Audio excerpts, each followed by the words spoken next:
What is basic to life endures through time. 3,000 years before Christ, Egyptians left husks and grains within the massive walls of the pyramid to sustain the afterlife of a departed pharaoh. For even then, bread was the staff of life. The Egyptians were among the first to make raised bread, using wheat because it rose most successfully. In the hot air, yeast spores fermented the dough, raising the bread almost miraculously from its flat form. To bake the leavened bread evenly, Egyptians devised cylindrical ovens. Wages were paid in bread. Offerings to the great pharaohs were made with bread, more than 40 varieties, adding honey, fruit, almonds, and cinnamon. From the inexhaustible Nile Valley came a full third of the built mechanical mills, set in motion by slaves, later driven by water. Roman millers were also bakers, and baking was a profession. Newly established bakers' guilds determined who would enter the trade. With state control of all bakeries, bread became political power. As Rome's legions spread, the technique of leavening bread was carried along the road of Roman conquest.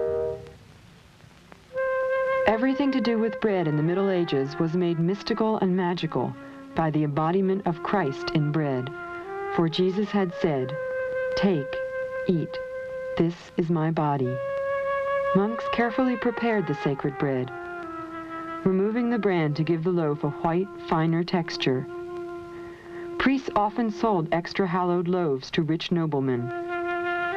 These landowners could afford time and wasted grain to have white bread made for them, while the peasants subsisted on coarse bran bread. Henry II of England made law the distribution of bread by class when he decreed that only priests and noblemen eat fresh white bread. For several hundred years, the peasant was deprived of the ability to make healthy bread. Grains he grew contributed to the ever greater splendor of the nobility, while the peasants starved eating bread made with ferns, straw, and bark from trees. But the Protestant Revolution demanded freedom, religious freedom, with the belief that what is human is also holy. Human dignity was extended to the common man who worked the soil. America, being settled to the west, promised individual freedom, vast lands where a man could cultivate the earth and feed himself. The family bread was the first concern of American settlers, but not until the mid-1800s would the European plea for bread be heard. In 1834, Cyrus McCormick invented the reaper, and in 1836, John Deere made a steel plow. Within 30 years, the Midwest was producing millions of bushels of wheat for Europe.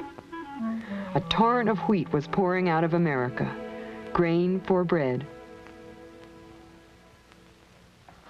The basic way of making bread has changed very little since the first loaf was made. Here I'm using whole grain flour, which is simply the wheat grain ground up. There are no additives and nothing has been taken away from it. Now here I have a cup of milk which I've scalded. I'm going to put it here and let it come to room temperature.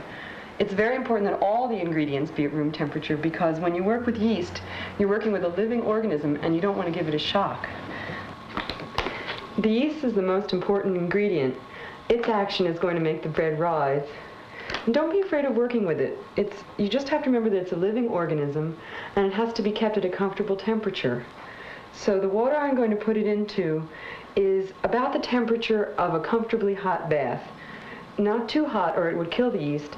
And if it's too cold, the yeast would just lie there and remain dormant. So I'm going to sprinkle 2 tablespoons of yeast on the water. I'm not going to stir. And then I'm going to add a tablespoon of honey, which is going to serve as a nutrient for the yeast and help it to act faster. Now, in about 5 to 10 minutes, the yeast will actually start bubbling up, and you'll see it come to the surface of the water. This is called proofing, and when that happens, it's ready to use. Now, making sure that the milk is at room temperature, I'm going to pour it in the bowl and start the bread. I'm going to add a tablespoon of oil. It could be safflower or corn germ. 2 teaspoons of salt,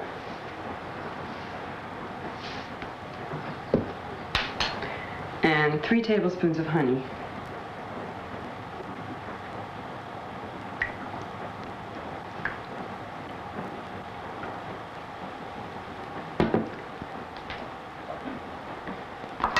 Now stir this all together, and now add the yeast mixture,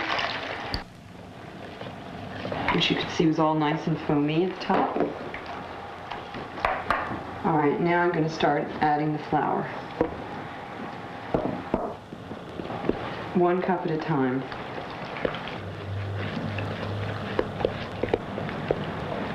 Now, I'm going to add about 1 more cup of flour.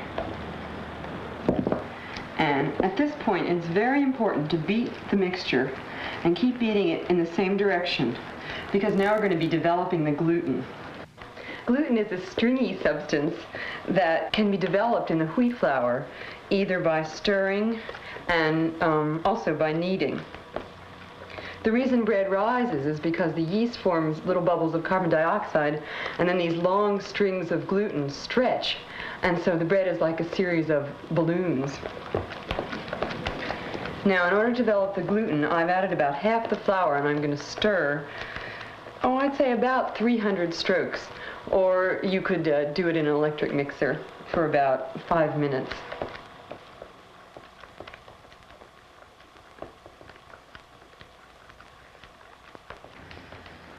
So now you can see this mixture is actually changing, and strings of gluten are starting to form, and it's looking very smooth and not lumpy. So when it reaches this stage, it's okay to add the wheat germ. This is going to add more nutrients to the bread, in this case B vitamins, vitamin E, and iron. I could also add soy flour, which would add more protein, or milk powder, which would do the same thing. But when you are adding something like this, it's going to make the bread heavier. I would say the maximum would be a cup for every 4 cups of flour. So it's very important that the gluten be developed before you add it, so that it can hold it up and the bread can still rise. Now I'm going to continue adding the flour. It's very important at this stage to start watching the dough. One of the biggest mistakes of bread makers is to add too much flour, and then the dough becomes too stiff and very difficult to work with.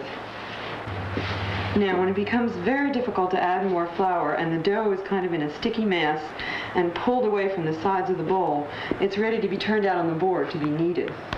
So I'll sprinkle the board with some flour. And this is the best part. I'm going to knead the dough. This is the thing that makes bread making. So to knead, I'm going to fold the dough over toward me, push down with the heels of my hands, turn it a quarter turn, fold, and push. Turn, fold, and push. Being sure to keep the board floured and also flour on my hands. And as you knead, the dough will get less sticky and more elastic. This is because I'm developing the gluten by kneading. Now there it's getting a little sticky, so add a little more flour.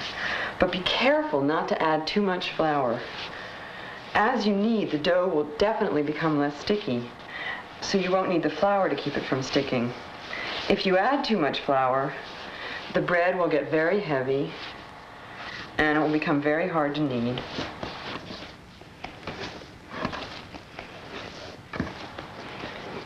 Now, I've been kneading for about 10 minutes. But the way to tell the dough is definitely ready to be put to rise is by looking at it. It's smooth, it's elastic, it doesn't stick to the board, it doesn't stick to my hands. It's about the consistency of my earlobe. So, I'm going to take a bowl, put a little oil in the bottom, put the smooth side of the dough down, squish it around, turn it over, so there's a film of oil on the top of the dough. This is so it doesn't form a crust as it's rising. I'm going to put it in a warm place to rise on the back of the stove, in a turned off oven, someplace where there are no drafts. And when I let it rise, I'm going to cover it with a damp cloth. Of course, wheat is just one of many grains that can go into your bread. People in all parts of the world cultivate and eat different cereal grains. Cereal plants are annuals that depend for their survival on large seeds. The cereal grain contains not only the embryo of a new plant, but also a rich store of food to sustain the plant's early life. Each grain is packed with nutrients, protein, oils, carbohydrates, vitamins, and minerals that can nourish man. In the Western Hemisphere, corn, or maize, has been cultivated for 7,000 years. By the time of the Spanish conquest, the Peruvians were selectively breeding the varieties with the most food value. In Mexico, a flatbread made of corn, a tortilla, is prepared and eaten today as it has been for centuries. Rice is one of the oldest cultivated grains. It was probably being grown in China and India late in Neolithic times. It remains today the most important cereal in Asia. Another ancient grain, millet, fed vast populations in Africa and parts of Asia long before the invention of the plow. It is still the favorite grain of the Mongol nomads. In the Middle East, barley is still ground into flour, mixed into dough, and baked into bread, as it has been since earliest Egyptian times. Both rye and oats originated as weeds in the fields. Because of rye's willingness to grow where wheat would not, it quickly spread all across northern Europe and Russia, while oats became the mainstay of Scottish and Irish diets. The choice of which grain is best for making bread became a question of cultural allegiance. In his famous English dictionary, Samuel Johnson defined oats as food for men in Scotland, horses in England, to which a Scotsman replied, "England is noted for the excellence of her horses, Scotland for the excellence of her men." Whole grain breads are made in every imaginable shape and size, and for centuries of holidays and festivals, elaborate traditional breads have been baked. This has been rising for an hour. It's double in bulk, and when I poke my finger in it, the hole remains. So now I'm going to punch it down to release the gases and get the yeast in touch with new food. Now turn it out onto the board and form it into a loaf, trying to keep the smooth side on top, sort of just turning it like that, patting it into a loaf shape.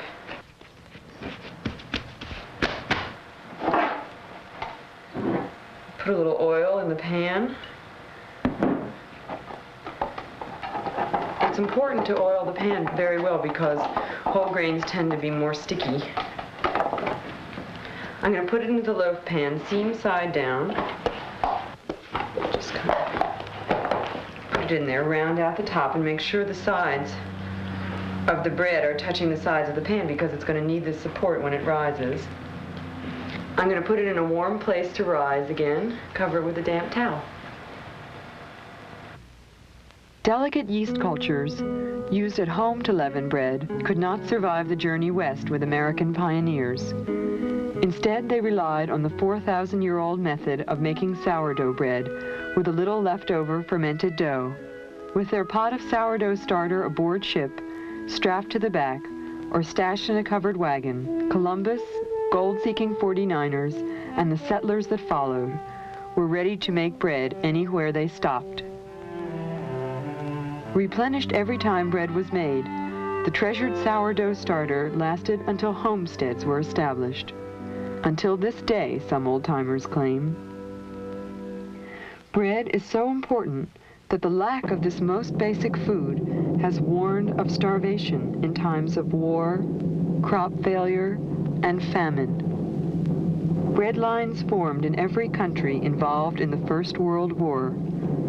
As the lines formed during the Second World War, Herbert Hoover observed, "World peace means a piece of bread." This bread is ready to bake. It's been rising for 30 minutes, and when you push your fingertip in, the print just springs back. Don't let it rise too much, or it might fall in the oven. It should actually do its last bit of rising when it's baking. Now I'm going to glaze it. This is a whole egg with a tablespoon of water beaten in. This is going to make a rich, dark crust. I could also glaze it with egg yolk or egg white, which would make a crisp crust. Or I could glaze it with milk or butter, which would make a soft crust.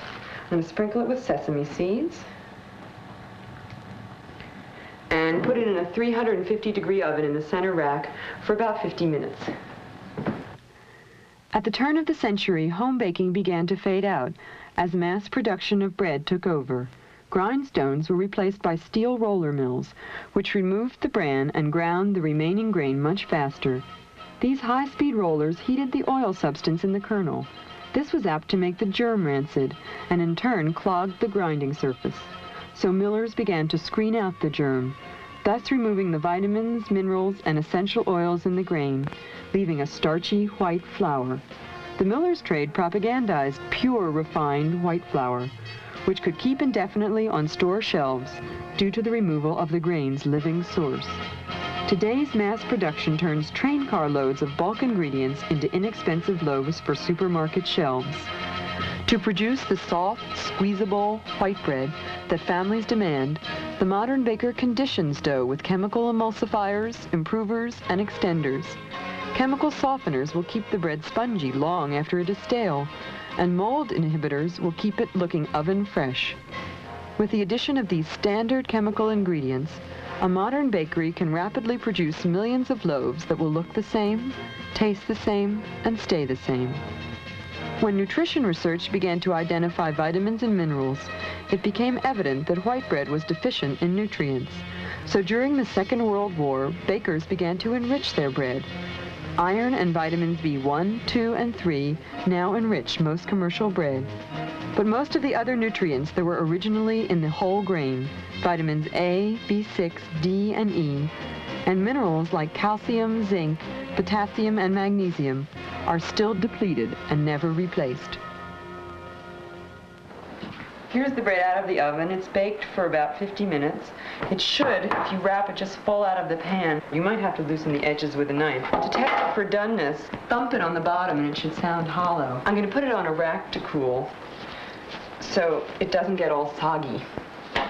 Well, here's some other whole grain breads, all made with yeast. This is a whole wheat that hasn't been glazed. This is a sourdough whole wheat. This is a rye bread that's been made with molasses and is very dense and heavy. This is a braided egg bread, which is quite rich. Here are a few pretzels and a roll. It's wonderful to make your own bread. You know all the things you put into it, whole grains, nutritious ingredients that haven't been adulterated. It's something you've done with your hands. It fills your house with this incredible aroma. It's really a good thing to do. Well, you should wait a half an hour before you cut it if you want nice even slices. But I think I'll try some now.